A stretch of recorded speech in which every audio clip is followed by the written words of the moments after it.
And now, it's time for TJwow. Good morning, everybody. Welcome to the Training Journal webinar. We are so glad to have you here. This is me. I am Jo Cook. I am the Deputy Editor of Training Journal. We have with us as well John Kennard, who is our Editor of Training Journal. He's online.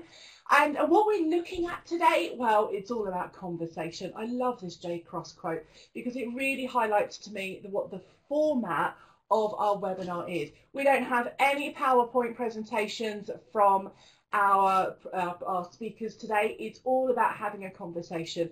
I always think the best part of any conference or learning event or seminar is having a chat over coffee, or if you know me, it's having a chat in the pub, if I'm very honest with you.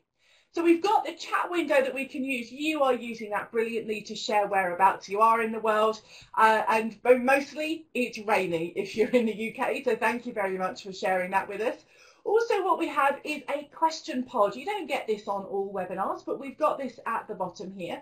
So you can use that any time to make sure a question you've got gets answered. So please use that whenever you want. It won't show up for everyone, but I promise I will read it and we will answer it if we can. If you've got your audio connected and you think, I've got something to say about that, there's a hand up at the top of the screen. You click that and I'll know that you want to say something. So you're most welcome to do that anytime. You know we're on Twitter. You have John, who's our editor. He is joining us on Twitter. And Julie's just going to practice that raise hand icon already. So thank you very much, Julie. And all of our webinars are being recorded, including this one right now. You can go and find our next webinar and all the recordings of our previous webinars on our website. So you can go and look at that any time. So I think it's about time we got to know who our speakers are today. We have Henry, Amanda and Julie, three absolutely fabulous people. I'm going to get them to introduce themselves and I'm going to get their video on screen. So here we go, guys. They've all been waiting patiently behind the scenes. Let me bring in our video pod and let's resize this and get ready for our session. So we're going to get some introductions from people and I'm going to move around to Amanda, Julie and Henry and just get them to say just a tiny little bit about what it is that they do. So Amanda, first of all, yourself, what is it that you do? Morning, everyone. I am an HR consultant and interim HR director who focuses on change and transformation. So I go into businesses and organisations, usually on a contract basis, and help them with any change or transformations that they're looking at. So a lot of OD activity, usually from an HR point of view, so coming from that employment legislation, employment law background, but often leading on the change. I'm also the lead consultant with a consultancy called Grow the People, which looks at helping organisations. Okay, my name's Henry. I'm Chief Happiness Officer at a company called Happy. You'll begin to note the theme here. And what we do is we work with organisations to help them create happy, productive workplaces by changing the culture, by working with the senior management, and creating environments based on trust and freedom. I'm Julie Drybrough from Fuchsia Blue. And I'm intrigued by what this ad's going to be about and really looking forward to it. Also in culture change and transformation. So there's three parts of the business, one part coaching, one part consultancy, and one part kind of facilitation and designing leadership programs and conversations that support absolutely life is good with the guys and girls that I work with. And I'm just really pleased to be here. I think OD is a really interesting, slightly nebulous, slightly gnarly thing sometimes. So I'm just delighted to be having this conversation. Right. I mean, guys in the chat window, let us know, is OD kind of like simple? It's just these things, which I'm sure it's not. Or actually, is it really dispersed? Is it OD? Is it LD? Is it HR? Is it something else? I like that word gnarly. It's an interesting one. And Henry, let's get you unmuted now and let's hear a little bit about what it is that you do. So, Henry, it's just that button. Okay, I think what's really exciting at the moment is there's a real shift in many cultures in organisations. Obviously, the command and control has been left behind for most organisations many years ago, though it is still there for some. And it's basically about how do we really free up our frontline staff, how do we create the trust and freedom that they need? You know, practices that we encourage people in are things like celebrating mistakes, Getting people to do what they're good at, really radical idea, but very rare. And a concept we call pre-approval, whereby you'll often get a bunch of people to go away and come up with a new idea and bring it back for approval. We say pre-approve it, i.e. approve the solution before they thought of it. Yep. So we've done that with loads of organisations, and it really frees up the thinking and shortens decision making, makes people able to just get out there and do what they're good at. So get all the processes and rubbish out of the way and let people be their best. Which is, what are the current best practices in OD? Now, this can be seen in a whole variety of different ways. So let's just see what our first few key thoughts are from our speakers. So we're going to go to Henry, then Julie, then Amanda. And also in the chat room, what are your thoughts and questions about current best practices in OD? So Henry, a couple of bullet points from you. What are the current best practices in organisational development?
Oh, love that. Thank you so much, Henry. And Julie, what are your thoughts around kind of current best practices in OD? So let's get you unmuted and hear your thoughts, Julie.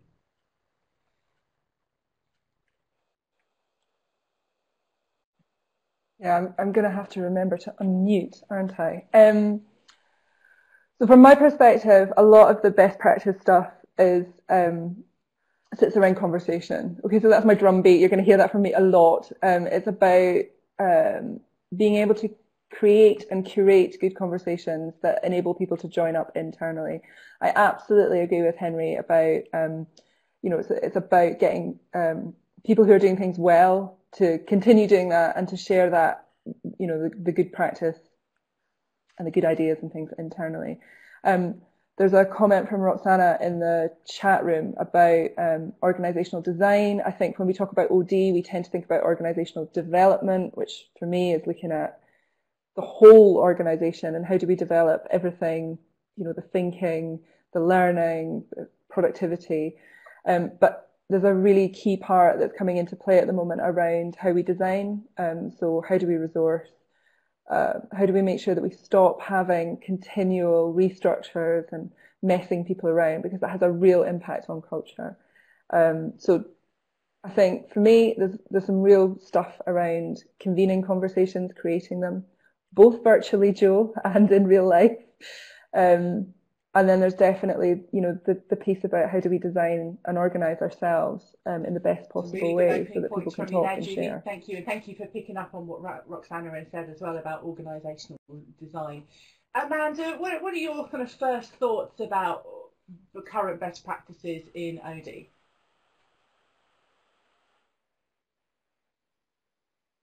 So I think it's interesting around what's happening in OD, in that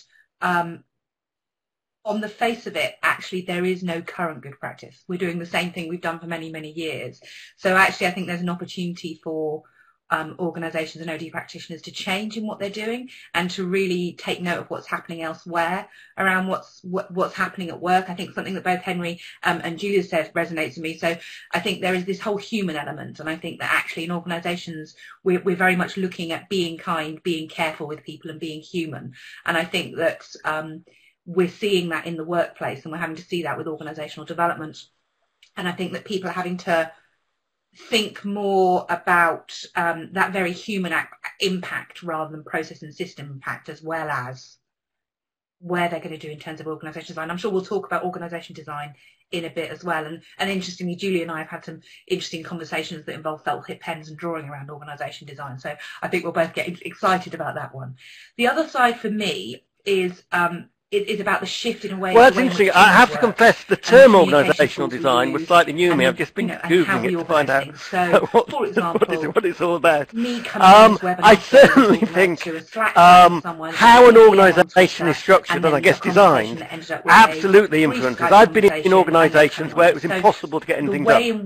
They had fantastic people there, but the structure, the processes stopped getting done. If I can give one example with one of our clients. One of our clients is a little company in Cheltenham called GCHQ, which are obviously very important to us at the moment. And innovation is crucial to GCHQ. I'm not sure I've seen it done well yet. They need to be at the forefront of technology. So one of the people we know there persuaded the director to give them £1 million budget for innovation. And they then set up a crowdfunder site where people could say, I need £5,000 for that, or £10,000 for this, or £500 for this. And lots of people put up their ideas. Now, that's quite innovative already, but what most organisations would then do is get the directors to decide what to give the money to, yeah? What they did at GCHQ was they divided that £1 million up into 100 sets of £10,000 and gave it to the most junior people in the organisation. You know, so they completely overturned things. They had to have not managed a budget and not managed a person to be able to spend that money.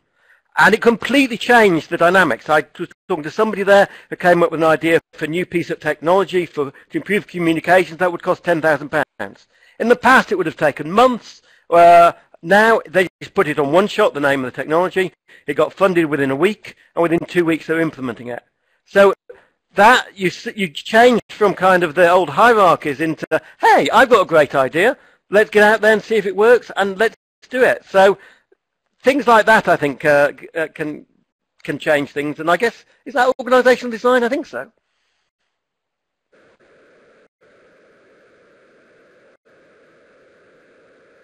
Mm.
Thank you, Henry. What a really interesting project to be kind of part of and involved in. Thank you. And that leads me into a really good question from Nick. Oh, I'm never going to pronounce your name right, Nick. I'm so sorry. Drybrough, I think it is. I always get that wrong. You should hear me trying to say Neil Gavin's name when I'm reading it, and it's written Niall. It's a nightmare. So from Nick, he asks, what is organisational development today, or what is OD today? And what is L&D today? So there's that kind of differentiating. Where's the crossover between those two? And Nick has just put in the chat window, Rabina will do. So, okay, Nick, Rabina. I can't even say that, Nick. I'm going to go back to my coffee.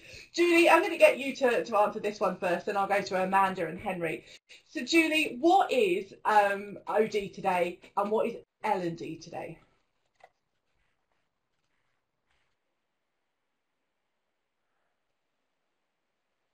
Brilliant. So to me, OD is kind of like L&D's big sister. So they are intrinsically linked. I would say that OD has responsibility for looking at the whole system, the whole, carabosh, looking at the organisation, how it's structured, how it functions, who's got the power and influence, who should have the power and influence, and what are we trying to achieve.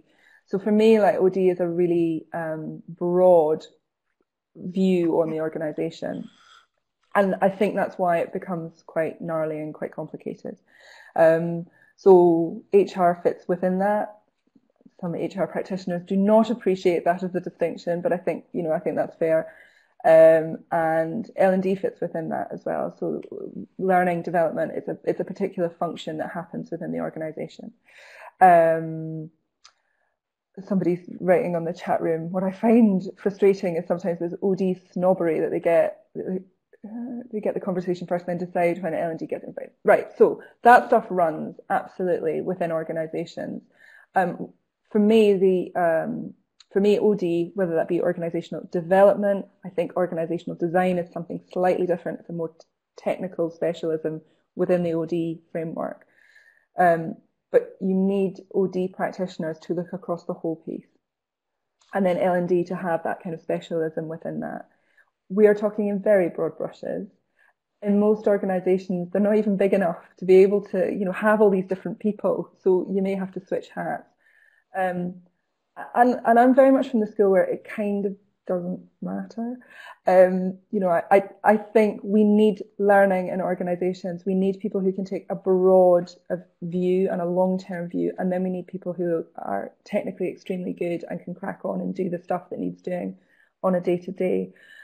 So I'm very kind of liberal about these things, and I prefer not to kind of codify too much and get too bogged down in definitions. I think getting on with it with good intention, talking to each other and moving things forward. For me, the best client work I do is when I'm in an environment where that's allowed to happen. Really interesting point there about the broad brushstroke of how that works, as well as the detail of cracking on, as you say, going in and actually doing delivery, for instance.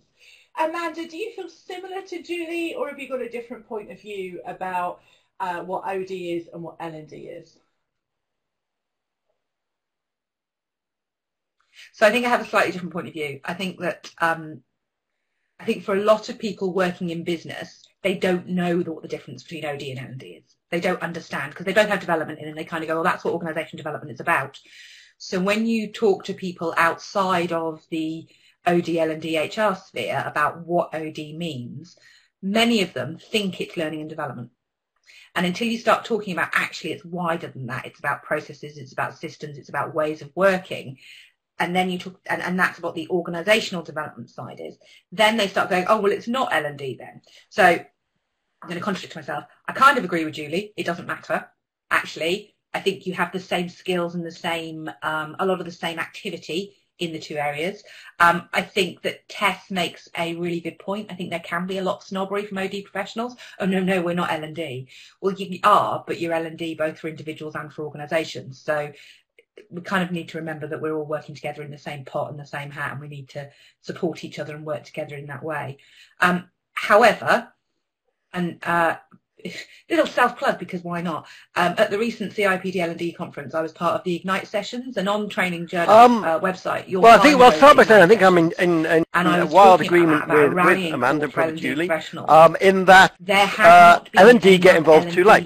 You know, typically you might have some consultants around, they'll say, we need this, we need that, and they'll come into L&D and say, okay, can you deliver us a 2-day course in leadership or something? Well, actually, L&D generally have a pretty good understanding that learning takes many different forms, and actually if you involve us at the beginning, we can really help design those. It might be a classroom course, it might be some online community, it might be different ways of learning, and so L&D really need to be there at the beginning, and they need to be stepping up to play that bigger role. Yeah, what was the rest of the question? Does that answer it? And what is L&D today? Sorry, I reserved the... I wonder what happened there.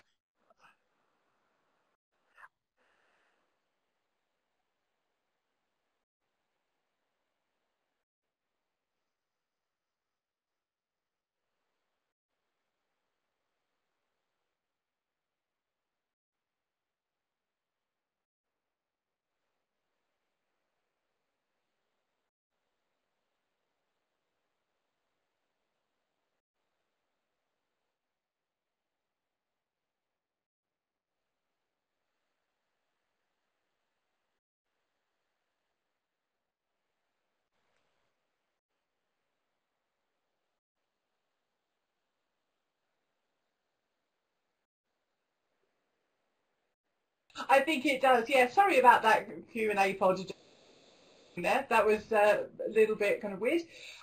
Yeah. Yeah, I don't know. Nobody should be able to move that apart from me, but somebody has. So we'll come back to that. So thank you very much, Henry, for your thoughts on that. I think it's an interesting one it's about where responsibilities lie, I think, is kind of the point that we've got going on there. So I've got a question to move us on a little bit from David Garrick. So David, just unmute. We did a test before we started recording today, and we know that your audio works. Just verbalise, what's your question, please? Hi there. So the question comes from some of my own experiences about organisations that have tried to take an OD approach, and it's worked to some extent, but then there's been things that have got in the way.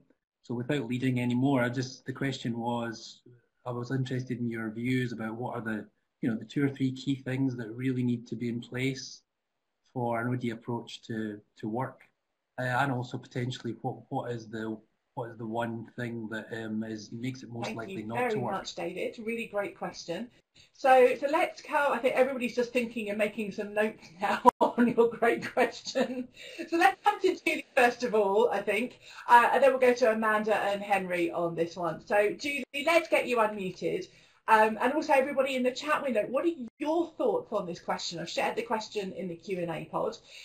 So what would you say are the 2 or 3 things that need to be in place for an OD approach to have a chance of being effective, Julie, and its biggest blocker?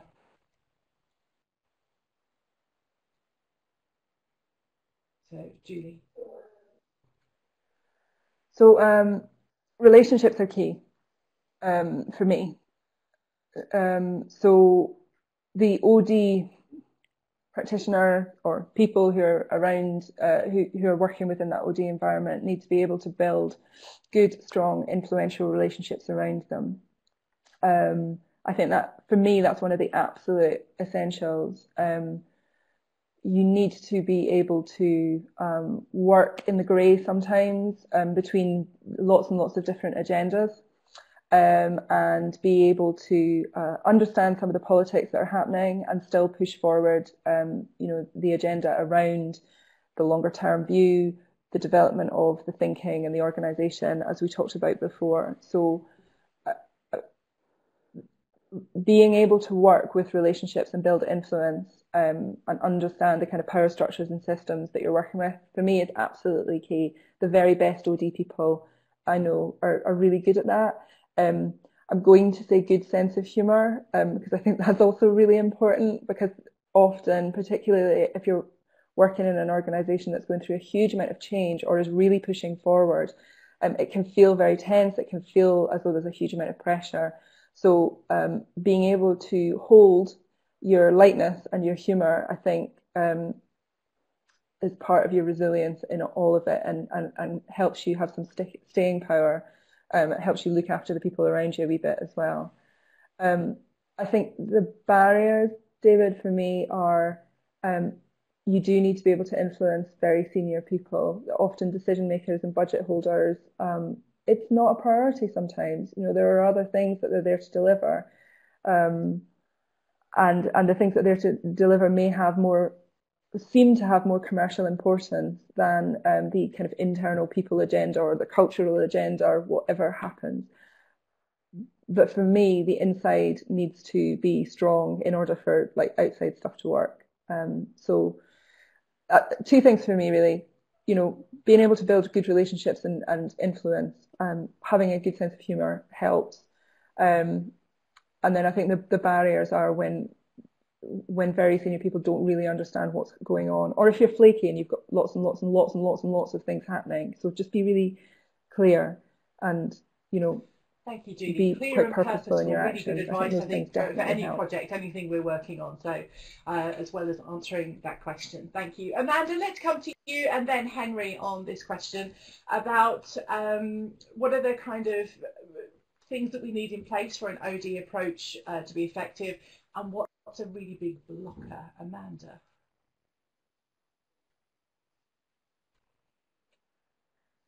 So the three things that came to mind immediately for me, and I'm going to repeat, Julie, unfortunately, a little bit, apologies. The first is around senior level sponsorship. I've been in organisation development situations and projects where it's all very well and good, and then the CEO will go, well, that isn't what we wanted. And so you need to make sure you've got that senior level buy-in and that senior level sponsorship at a very early stage. Otherwise, you could do all this great work, engage people, get some good things going, and actually find it doesn't happen and doesn't work. Or don't do like I did at the most recent transformation project I did, where we had 3 CEOs in 7 months. So, yeah, it was a little bit challenging actually getting us there. So that was fun. The second thing that I had was around, you need a clear roadmap. So you need to know what your end goal is. So I see a lot of organisations kind of going, oh, we need to change, we need to improve, we need to develop. But that's a little bit too woolly for me. And I think actually for successful organisational development, you need to actually have some really clear goals and some clear aims, and actually kind of break it down into those smaller and perhaps the constituent parts, and do bits at a time. And then the other thing for me that I think is essential and can be really difficult, and I think it was Julian who said that workplace culture is a big blocker, and I'll talk about blocker in a minute, is around open communication. We're dealing with people's lives, we're dealing with people at work, both in terms of potentially the organisation design, so who they report to, what they do, where they work, where they've got a job, but also in terms of the way they work. So what is our organisation's goal? What are we trying to be? What's our specific aim in this? Why are we moving from this culture to this culture, or this line of delivery to that line of delivery? You need to openly communicate and find ways of communicating that work for everyone within your workforce. Be that an organisation of 20 people or an organisation of 2,500 people. You need to adapt and find ways that work for that. Which brings me on to the biggest blocker, and I agree with Julian. I think the biggest blocker is organisational culture. And I know that there are a lot of people that believe that culture can be bottom up, but actually I think there is still, within the UK and within our organisations, a strong, I believe that culture is driven from the top. And I think that organisations and leaders set the tone, and you can have teams working very well with different team cultures and different things happening, but actually I think the tone's set from the top. And if you don't have people who are supportive of change, open to challenge, ready to really think things through, then I think that can be a major blocker to successful OD. All the time, so it's like start at the top, because you know they're the people really kind of. Well, I'm finding myself in violent agreement again with my colleagues Amanda and Julie. My first thing I wrote down was support from the top. That is absolutely the crucial. If you haven't got the top on board, the directors, the CEO on board, then you're fighting against them all the time. Whenever I go into an organisation, I always make sure there's a session with the directors right at the beginning, so everyone's. So hopefully it's come from them. Hopefully they have said we need to change. It's about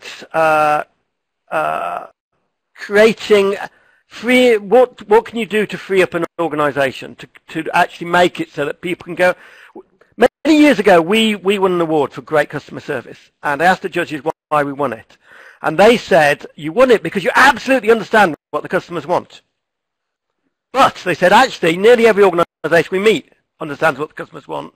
It's just most of them put in place lots of processes and procedures which prevent their people delivering what their customers want. And it's about stripping all that out. It's also about creating space. We see a big divergence between some organisations. We worked with Google, and this is one of their things, where people are really friendly, really helpful, really eager to support you, got time for you, but somehow manage to get everything done as well. And we work with other organisations where everyone's so busy, they're so hectic, they haven't really got time, but they never seem to get much done. So one of the things we work on is giving people space to be productive and not just busy.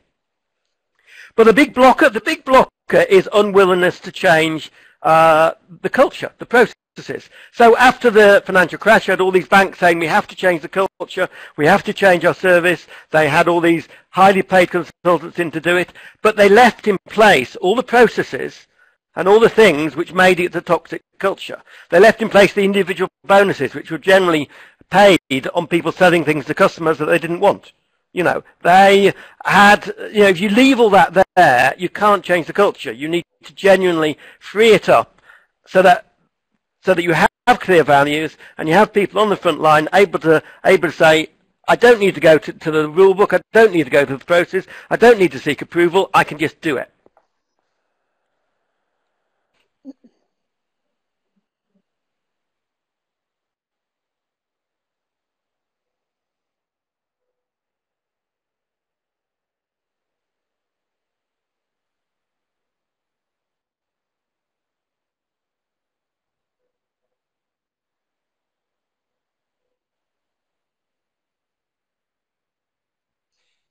Go ahead. So I want to jump in at that point as well and say that so I think we're all in agreement that being able to influence or at least have conversations with very senior people becomes really important, particularly in an OD space. And I think one of the things that we are as a profession not great at is enabling very confident L&D and OD people who will stand in the heat of disapproval from senior people. So senior people who are saying, well, it's all a bit inconvenient, you know, it's all a bit tricky, all this people stuff, you know, we'd rather just crack on with this plan over here. And to be able to have practitioners who can kind of call out some of the nonsense that you hear and stand in defense of what is demonstrably good practice, you know, this is what you know about your customers, to use Henry's example, and this is what you appear to be doing. Gonna talk me through that, what's happening here.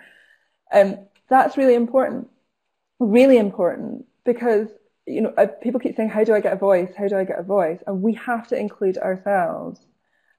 We have to be confident and learn how to do that and stand within that kind of disapproval. It's all very well building relationships, which I talked about before, but part of being credible is to be able to say, no, sometimes, no, we're wrong on this one, we need to take it in a different direction, and back that up, you know, not go in and go, well, you know, it's a bit awkward, but I just want to say, having your evidence behind you, having a clear narrative about what needs to be done and being able to present that well, I think is really, really important. And it's one of those things that I don't think we're brilliant at recognising as being important. That's what we're here for. That's me back on the drum beat. Julie, thank you. And it goes back a little bit to what Henry was saying, I think, about kind of celebrating our mistakes. And say, well, okay, you know, we've got this far, it's not working, let's try and change something and do something different. And in the chat window, Sarah Boyd has said that she agrees, and the what's in it for me, the with them, is key with all change. People need to understand what they will get from changing their current work practice, perceived as an easy way of working, to a new way that will not only take effort but may mean being seen. So that's going back to kind of almost change management, if you like, in that way, which is part of this, and brings me on to our next question. So this is from Tom. Thank you very much, Tom. And we're going to come to Amanda first, then Henry, then Julie. So Tom asks, should everyone be OD, organisational development? And by that, I mean, should everyone possess the skills and objectives that OD people have, whether you're in operations, communications, finance, etc.? Why segregate those critical skills into one role? Interesting. So Amanda, what are your thoughts on that? Should everyone have those skills? No. Tell us more, Amanda. Oh, hell no. I've got a mortgage to pay. Don't be daft. We can't be doing that. Sorry, I'll take that back a bit. Yes, kind of, maybe. And I'll explain that. So, organisational development is, there are parts of the practice that are a science. And in the same way that I might have a very, very good fencer who could do some plumbing, I'd probably get a plumber to do it, and I'd probably keep the fencer to do the fencing. There are things that fencer can do that will help that plumber. There are things they can probably do around carpentry, and there's work that they can do that's really going to help that plumber do what they want to do. And actually, them having an understanding of those skills and an understanding of that activity is essential. However, when it comes to getting things done, I want someone who's an expert in that. And I think that actually OD practitioners and a lot of that OD stuff is around challenge and resilience and questioning and looking at that wider picture. We want leaders in our business to have those skills. Any business that you work in, any leadership you have, and when you look at what leadership skills you want people to have, you want them to have that challenge, you want them to have that wide view, you want them to be able to see what else is going on. Of course you do. But actually, I want my finance director to be an expert at finance who's also a good leader and manager. And if by being a good leader and manager means they have OD skills, then that's good for all of us. But that's in the same way that I need them to have good HR skills. I need them to have good learning and development skills. I need them to understand a bit around employee relations. I need them to actually care about their people and think about what their impact is. I need them to have some emotional intelligence. So if we're talking about it in that broad sense, then yes, I do want them to. But actually, should everybody do OD? Thank you, Amanda. Really not good in the same way that there. not I everybody really like that should you become a saved washing that from the hell no. That was the most fabulous response. I love that. Henry, what are your thoughts on this? Is this a hell no from you as well? Or well, my initial reaction was hell yes. Of course they should. But I'm quite persuaded by, I mean, Amanda puts quite a persuasive argument there. But, you know, in my mind, you should have a culture where anybody can step up to do stuff. Yes, you will have people who are expert.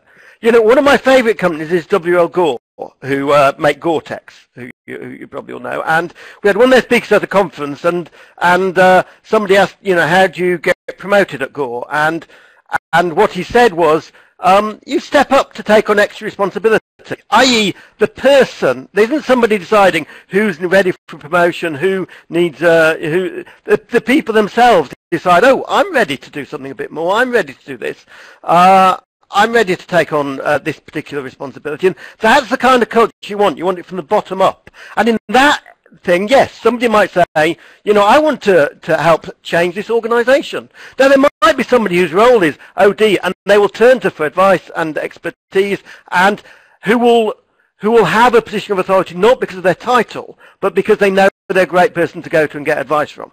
But I would love everybody in an organisation on board wanting to change the organisation and make it a better culture. Thank you, Henry. Some really great points there. Unfortunately, your video's frozen, but I've sent you a little private message, and hopefully we'll get your video back. But some really great points there about who's involved in what we're doing. So, Julie, let's come to you on that question. Should everyone be in OD?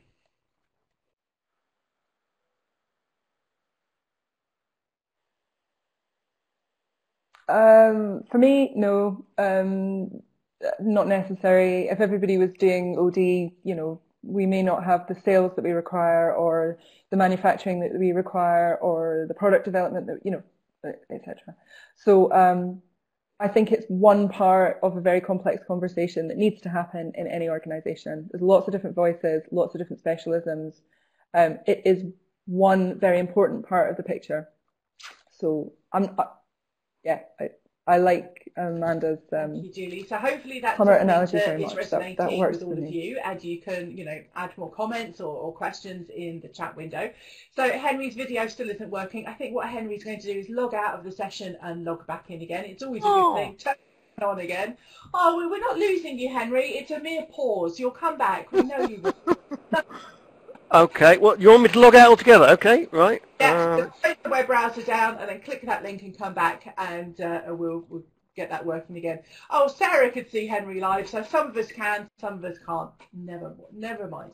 So Sarah, actually, your question is coming up next. So again, another really good question. You've got some great questions here, everybody. Thank you. Sarah says, most companies I work with come from a culture of risk and issue thinking. I'm not really sure what issue thinking is, Sarah, so maybe in the chat window you could just share what issue thinking is. Is that just about issues that are presented? I'm not sure.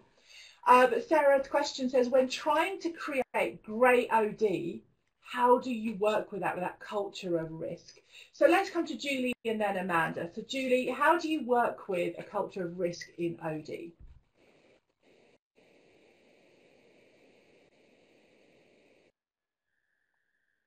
I'm a firm believer in working with the culture in front of you, and not just going in counterintuitively straight away.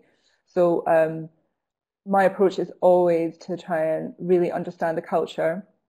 If you talk about a risk culture, what does that actually mean? What risks are important? Where's the fluidity? So did some work with an oil and gas company out in the Middle East a couple of years ago, and the risk out there is, risk of death. And so there's a whole bunch of stuff that sits around the risk mindset.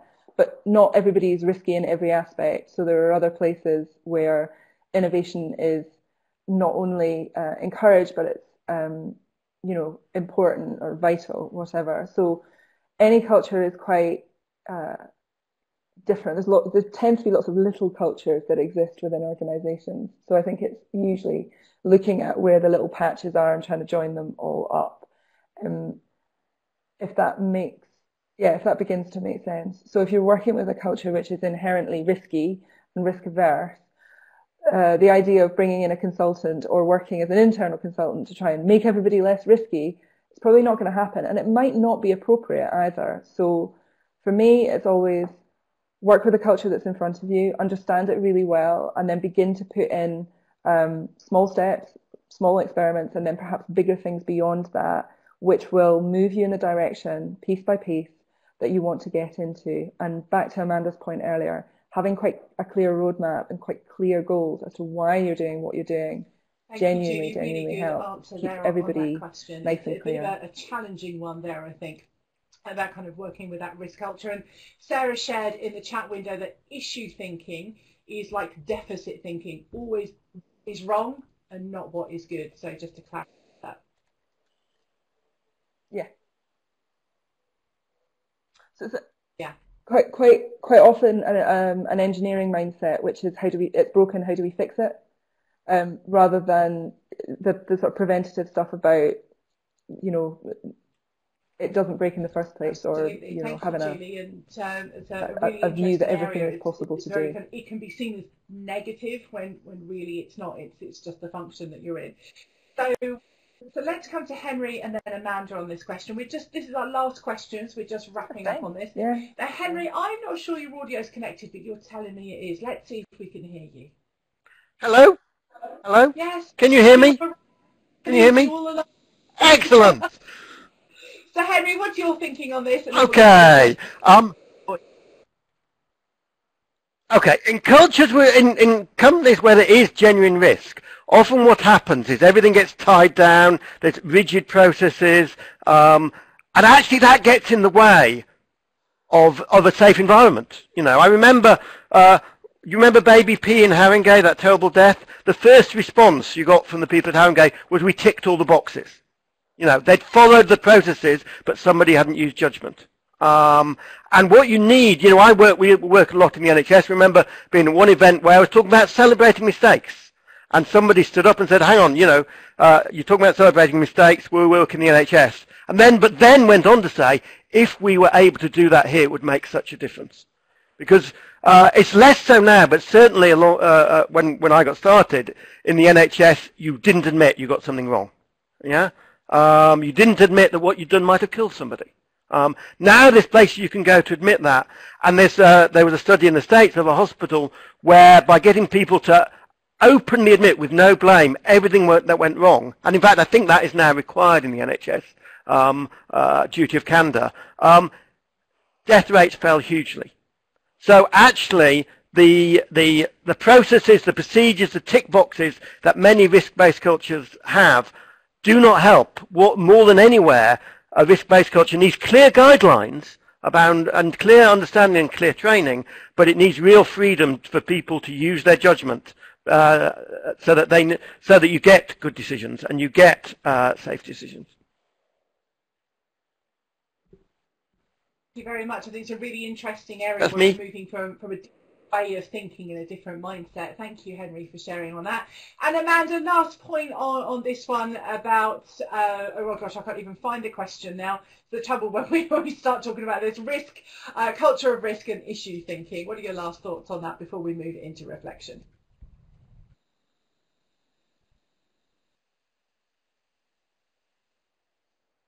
So I think it's going to state the obvious a little, but I think it's probably worth saying. One size doesn't fit all. So OD at an organisation that's perhaps forward thinking, let's think of a Google maybe. OD at a Google that is open to new ideas and actually has a culture of thinking of different things is going to be very different at OD at a transport company or a construction company. Within those risk-based organisations, as Julie said, like oil and gas, or those very heavy regulated organisations such as utilities or transport, actually you need to start from a risk. You need a risk organisation, and your OD needs to be organised and it needs to be managed and developed in a way that suits that culture. The challenge that you have with the issue thinking is to find a language that works within that. Because often the language around organisation development needs to be, in order for it to be successful, quite positive. So whilst the driver for a OD change may have been a negative event, actually nobody goes through an OD with a plan to have something that's worse than it is now. So the language you can look for is quite positive, and actually you need to find a language that works within that organisation that allows you to move from everything's rubbish, it's not working, we've tried this before. I mean, I'm sure everyone on the webinar has heard someone in a business say, that'll never work here, we've tried that before. And we all know that gets said, but that as OD professionals, and we're kind of coming back full circle to where we are and what we do, there is a resilience you require in going, but why didn't it work? And what is it we want to do? What's our end goal? Where do we want to get to? And how can we make that work this time? I think the other thing is it's not always quick fixes. Things take time. And often in a risk and issues based organisation, that can take longer because you have to go over and get people on board and get that buy-in that we talked about and that Henry talked about before as well, that we need to get that buy-in early on, and you have to work harder sometimes to get that because people are thinking, that'll never work here. We don't do that like that around Thank here. you, Amanda. And we need to work with that and kind of embrace that. And from everybody that we've got as our speaking panel, from Julie, Henry and Amanda. Now we're staying here. Our panel is staying here. We've got a few minutes of reflection that we're going to do, but we're going to do that off of webcam. So let's just wave a quick webcam goodbye, but our panel are staying, I absolutely promise. What we're going to do now is move into some reflection. We've had a great conversation so far, but what we want to do is think about what we're going to do. Now, first of all, we need to practice our text tool. If you've never used it before, go and grab the T text tool that's on your screen. It's on the left. Now, if you are on a tablet or a mobile device, you won't have the text tool. You can the chat window. So all you need to do is type in, you can just pop your name in, and then you can click away and reveal that. So we can see a hello and a howdy. If you want to use the pen tool, you can. To Angela, you're doing really well with that. Thank you. Otherwise, what you can do is use the chat window, and we can use that as a backup. So that is absolutely great as well. And let me just turn that back on. So we've practiced that. Let's go into our actual question. What is your action point? What is it that you are going to do from today's discussion? So go and use that T text tool, please. Go and use that T text tool and just share what is it that you are going to do from today's discussion. What is it that you are going to do from today's discussion?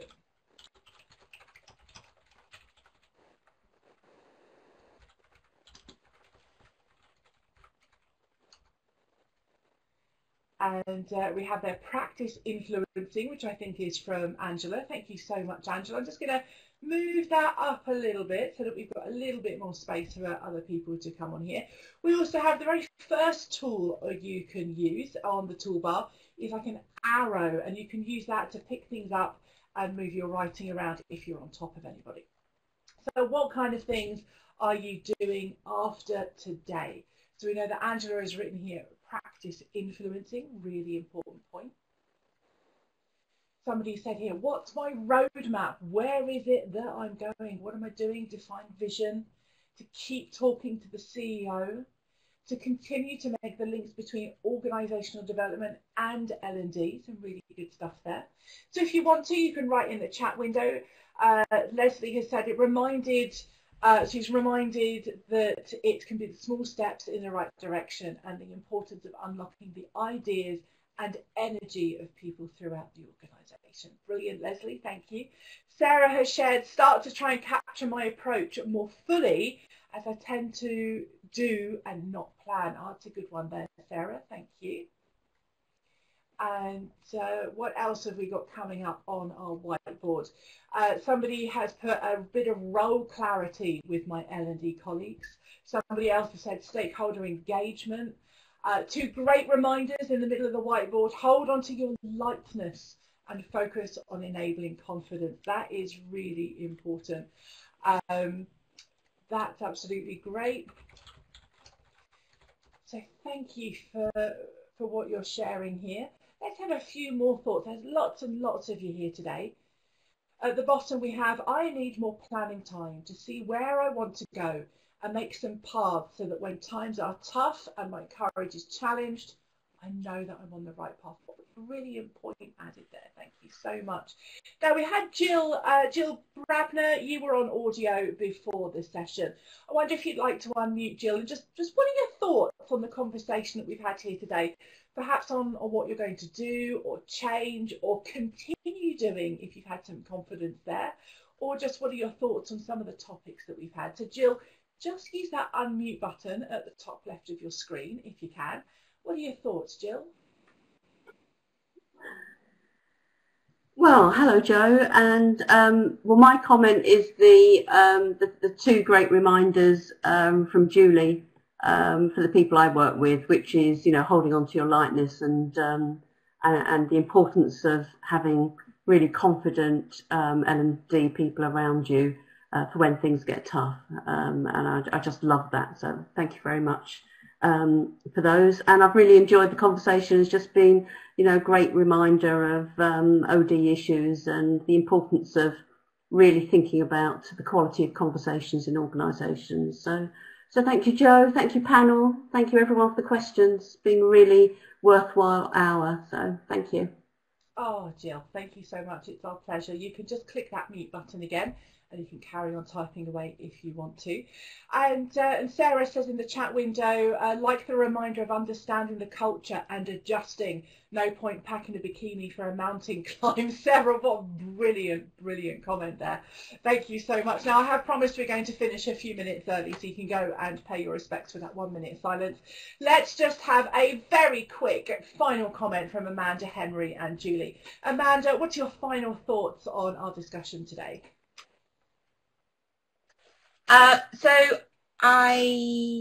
It's been interesting because when people ask me, I don't consider myself to be an OD practitioner, but then I look at the work that I've done and I look at what I do, and it is exactly what I do. And I am an OD practitioner, and I go in and support organisations. I think that the key points for me are a lot of what we do in working with people requires us to have quite personal resilience. So I would recommend to all of you is find a way to think about your own personal resilience. And one of the challenges that we have in OD and challenges in supporting transformational change is that sometimes we can be that lone voice, and we'll be the one at the front challenging and encouraging and kind of having to cheerlead. So find your people, find your tribe, find people that keep you happy and that work with you, but also take time to look after your own emotional well-being and your own resilience. Slightly off topic, but I think it's essential for what we do and the work that we do in OD. Statement. Thank you, Amanda. And Henry, what about you? What are your closing thoughts? Well, again, like Amanda, I'm not sure I always think of myself as OD, but that's, I guess, what we do. My closing thoughts are everything in OD should be about enabling your people to be their best. It should be about enabling them to do what they're great at, fulfilling their potential, and having the freedom to do it well. and everything should be focused on that, so that they can be the best and your organisation can be the best. And I often think it seems to be focused on all sorts of other stuff, but for us that's where you start from. What's getting in the way of them being their best? How can we support them to be their best? I really agree with that. And Judy, your closing thoughts? For me, even though OD can be very broad and very wide-ranging, I think the best thing to do is start with first aid principles and begin with yourself. Look after yourself, non-selfishly but carefully, and that means that you are better resourced to look after the people around you, and from that you end up with kind of better ripples in the organisation for sure. And I think one of the things that I've been involved in is the facilitation shindig, and the shindig is very, very much about that. It's about practitioners looking after themselves and after their own kind of doubts and confidence issues and being able to kind of work that through. And I think for me, that's really important, and that's really important work. So yeah, just be good to yourselves and the people around you. Thank you so much, Julie. And I've shared the links with everybody in the chat window of their contact details. That's also in the little link section that you've got there. So thank you so much to our speakers. They've been absolutely fabulous as always. And also thank you to all of our attendees, because it wouldn't be as brilliant as it is without all of you in the chat and speaking and asking your great questions. You know that you can go and find our recordings on our website. You also know, I think, that you can follow us on Twitter, and you can continue the conversation that we've had today, and you can follow us on Twitter as well, and I'll just share some of that into the chat window. Also, our next, our forum as well, so if you've got particular questions you can go and ask on the forum. That's a great way to go and continue the conversation kind of longer as well. And then lastly, our next webinars, you can go and register for these two right now, all about, well, what gets in the way of teams working well, as Henry has said, and why are we still obsessed with e-learning. You can go and register for those now. Thank you so much, everybody, for coming along, and we'll finish now so that you can go and pay your respects with a minute's silence. Thank you, and we'll see you soon.